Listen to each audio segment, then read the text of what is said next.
evening, ladies and gentlemen, and welcome to the Coltrane Conservatory talk show.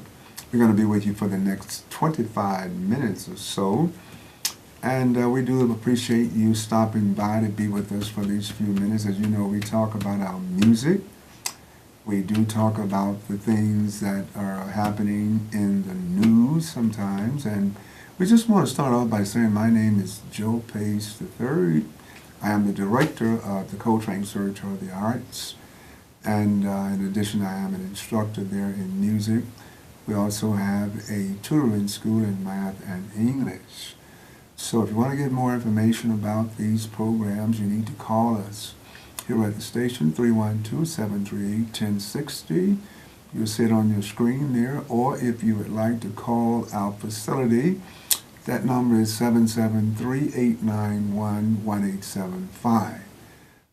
Once again, 773-891-1875. I want to give the number. We'll be giving that number a few times later on in the show. But you can also call here. My production assistant, Mr. Theory Lewis, is waiting for your call. And if you do decide to call, he'll answer any questions. If you want to get on the air and make a comment about something, you may do that. Again, that number is right there on your screen, 312-738-1060. Now, we're going to start off today talking a little tidbit news here.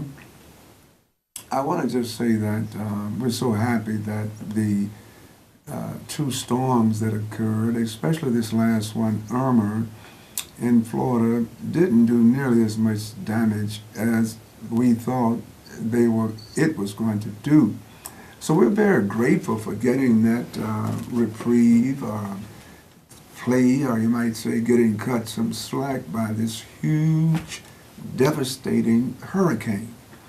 And we just want to send all of our well wishes out to those people down in that area, wherever they were. If you were in one of the adjacent states like Georgia, Alabama, we send out our well wishes to you also.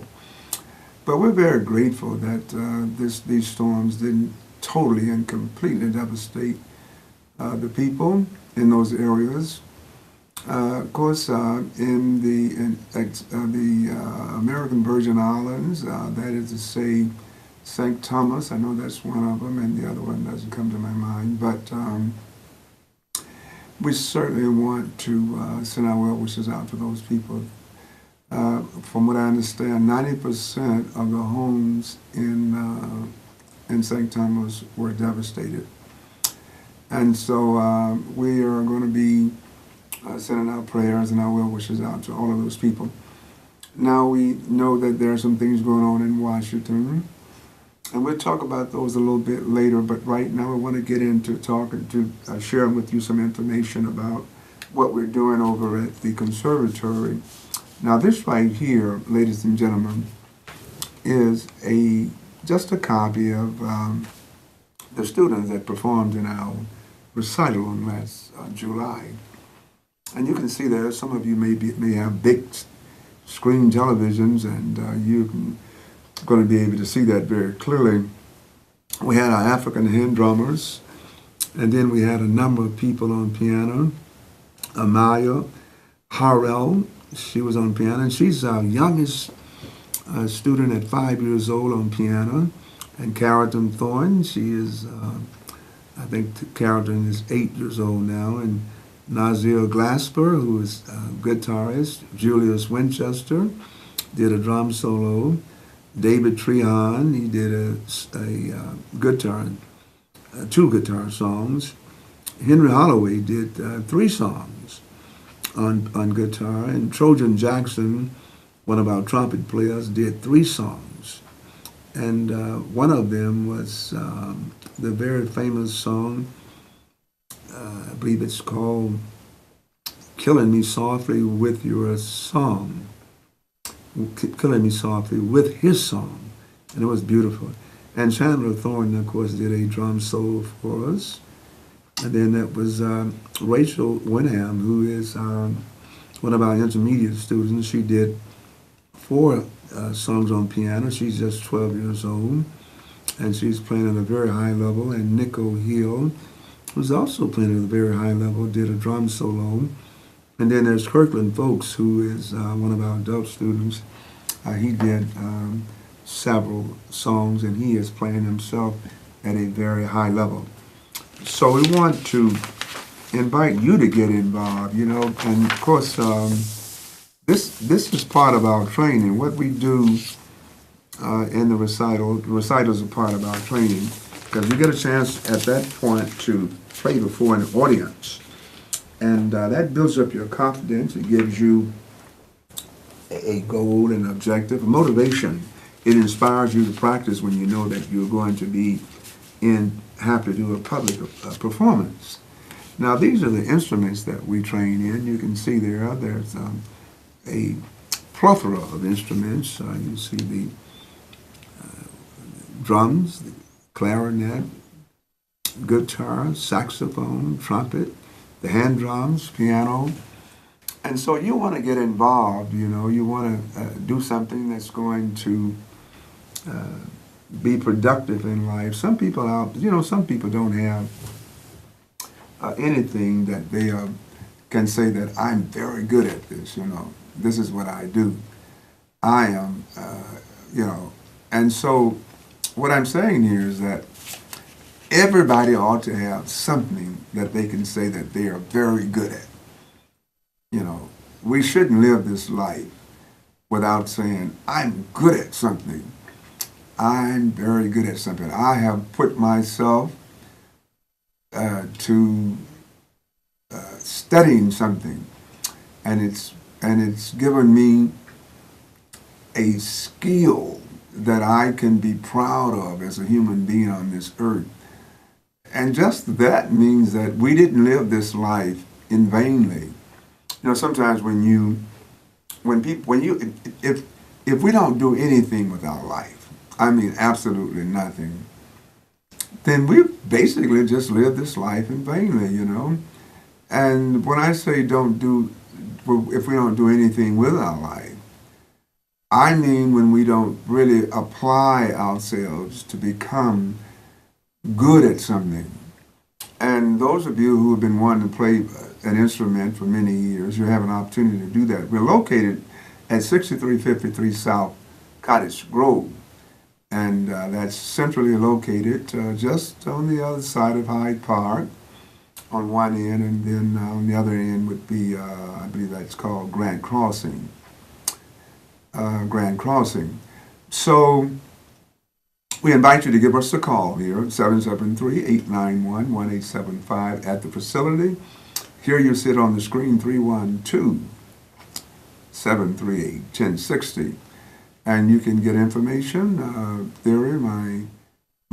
My capable and competent assistant be more than happy in order to provide you with the information you need. If you want to get on the air and make some statements or ask some questions, you can do that. After all, this is an interactive program. That means that you can call in and actually literally get on the air. Now, I'm very concerned about some things that are going on in Washington. In between, I want to throw this in. At this particular point, from what I understand, we're trying to get a health bill passed. I want to let you know that there's I don't think it's a single advanced country, so to speak, in the whole world where the citizens can't go to a hospital if they're ill, or they're turned away. They're turned away because of the fact that they don't have health insurance or something.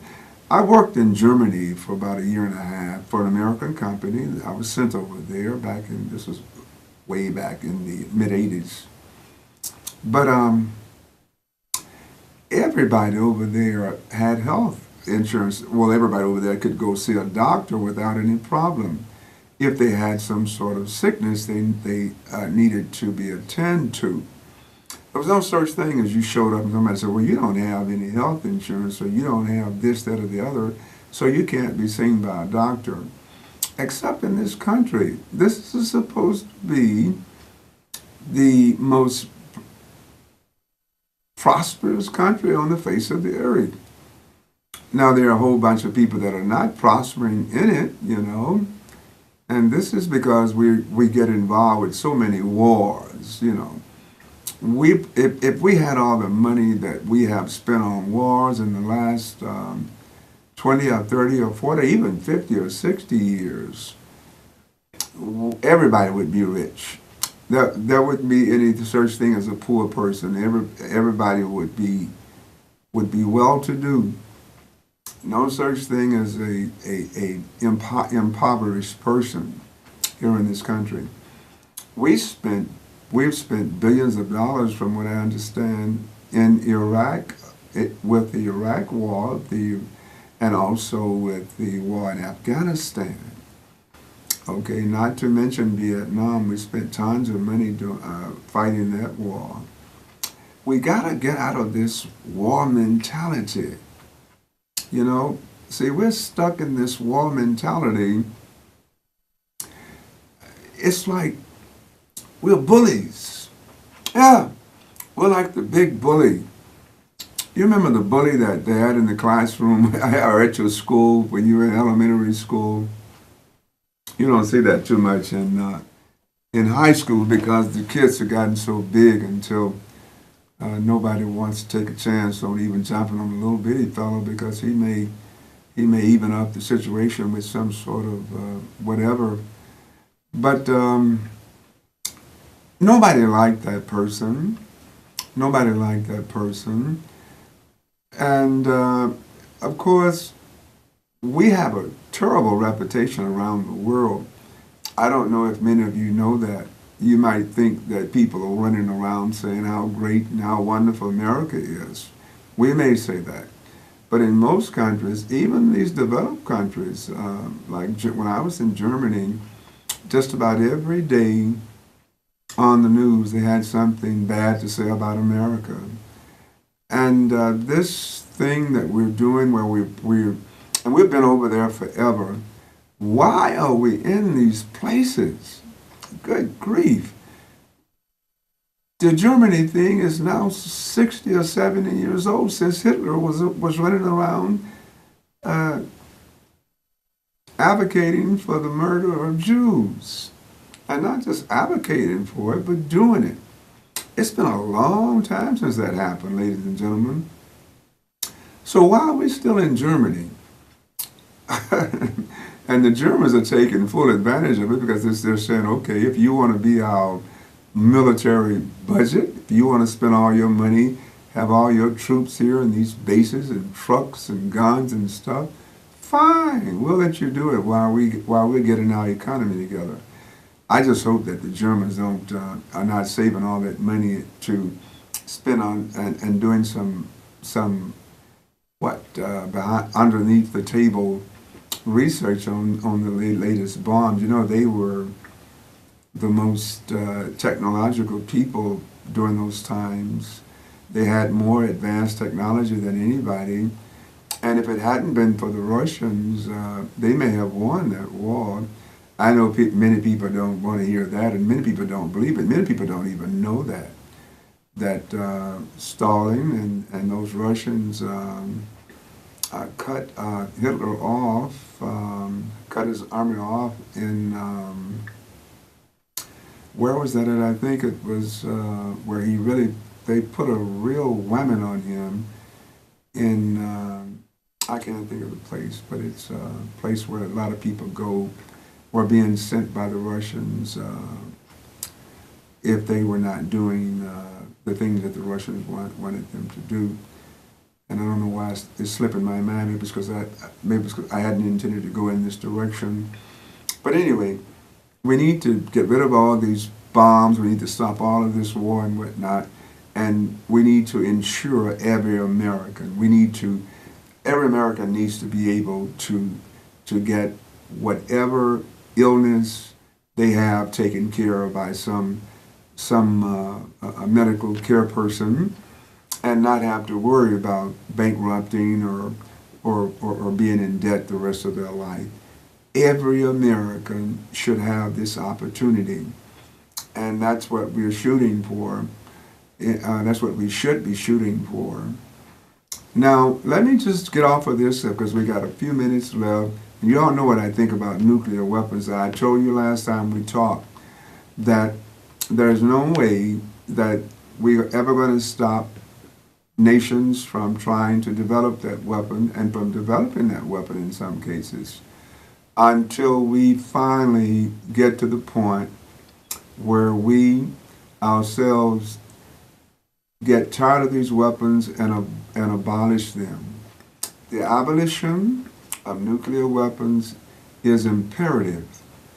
It must happen if we are to live on this planet beyond a few more hundred years, because I just know that you can't have these weapons at your disposal and some person who's got a terrible temperament won't at some point decide I'm going to use one. And once the first dummy, and I say that because that's what it's going to be, a dumb move, does that, then you have others will follow. Some will be forced to follow, just for their lives, some nations for their countries. So anyway, write your congressman, talk to your senator, your alderman, whoever, governor, and try to get them to get with this abolition movement, because that's the only way that we're going to survive on this earth. And we're doing this for our children, our grandchildren, our great-grandchildren, mostly because those are the people that's going to have to deal with this down the road, way down into the century. This is going to be a problem if we don't solve it right now. And the only answer is to outlaw them, to abolish them all. Every one of them, beginning with the 7,000 plus that we have in this country, and those that we are developing right now as I speak. Now, I want to talk about a few minutes about this soda pop tax. Everybody has been complaining about this soda pop tax, and yet I've been seeing ads on television that are advocating this tax, that say that this is a good tax. This fellow who is Mayor Bloomberg, former Mayor Bloomberg, he's spending money, and somebody else is spending money to say that this is going to save the lives of our children. Okay. So the sugar in the soda pop is bad. We all know that.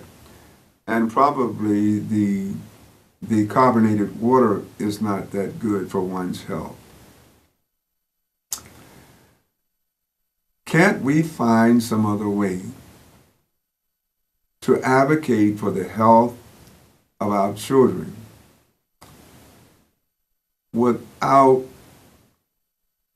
applying a sin tax on soda pop? And not just soda pop, but from what I understand, many of the other drinks fall under the category.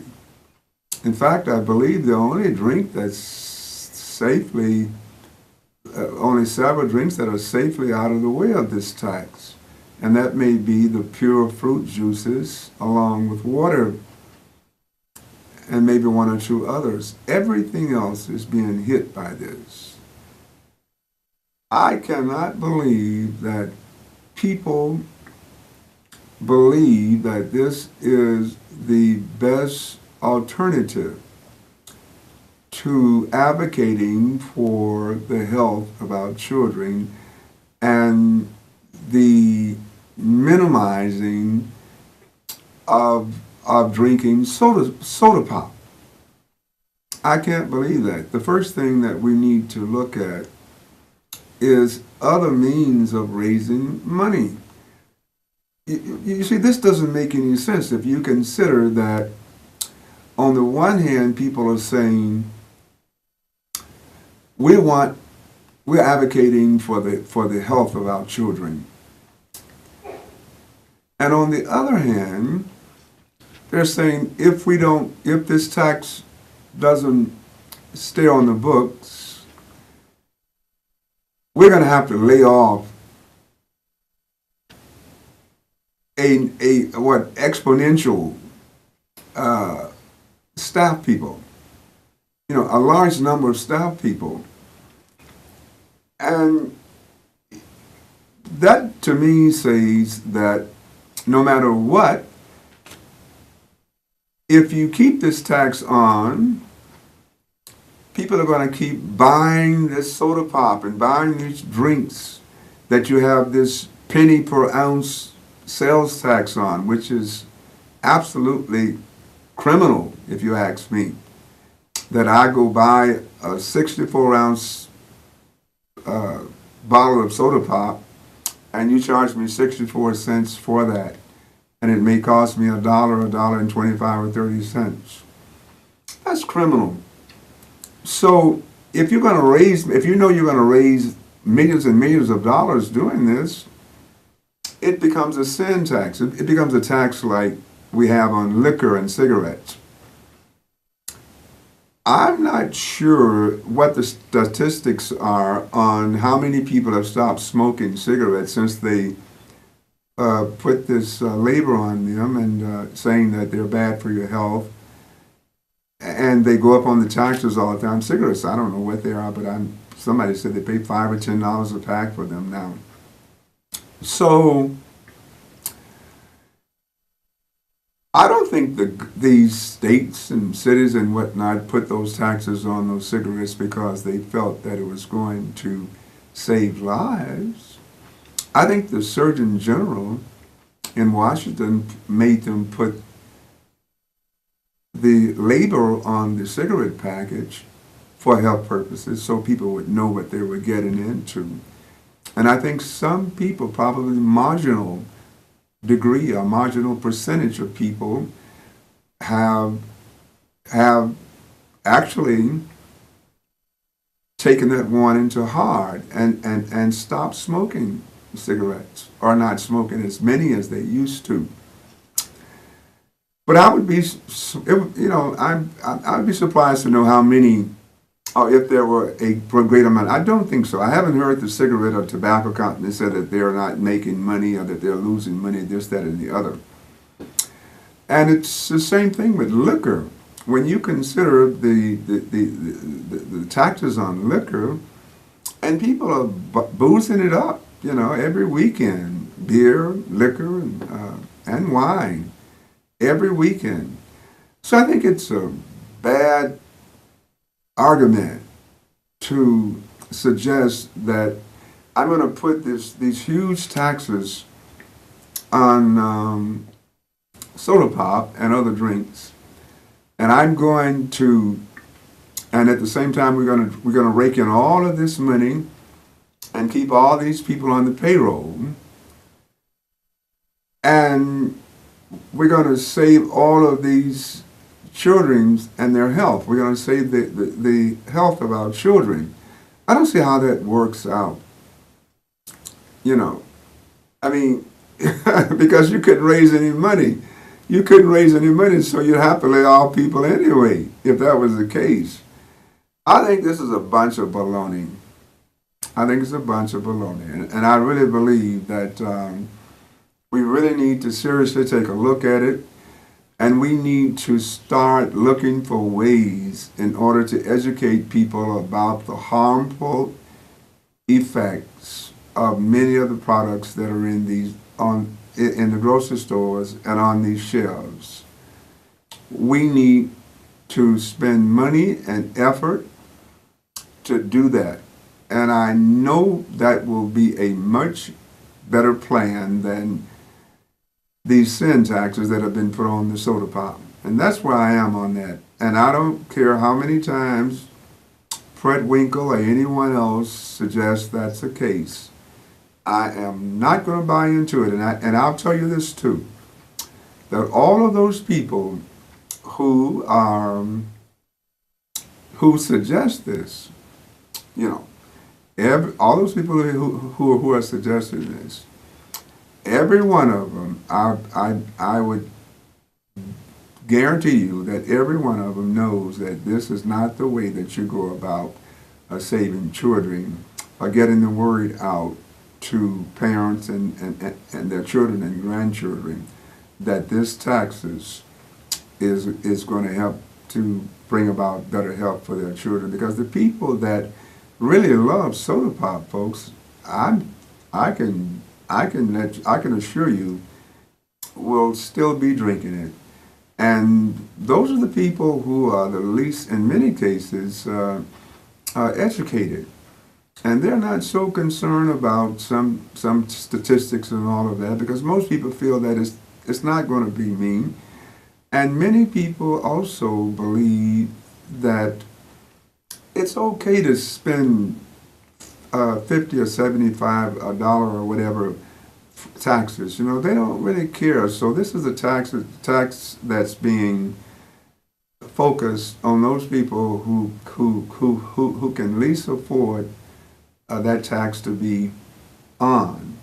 And it is also a tax on the least educated people and the people that they know will go ahead and buy this soda pop in spite of the fact that the taxes sometimes would be even higher than the soda pop itself. I can assure you that's what this is all about. Other than that, people would be pushing for it, because if you understand the goal and objective, the goal for the taxes is to maintain a certain amount of staff people. So if you know you're going to maintain that amount of staff people, then that means that you know that this tax will not help people to stop drinking this stuff. So you can see the premise that they're using doesn't hold water at all. Okay, Doka, we're happy that you are with us on today. Time for us to leave out of here. So we thank you very much, and we hope that we'll see you on next week. Remember now, you can give us a call at 773-891-1875 to get more information on our music programs. See you next week.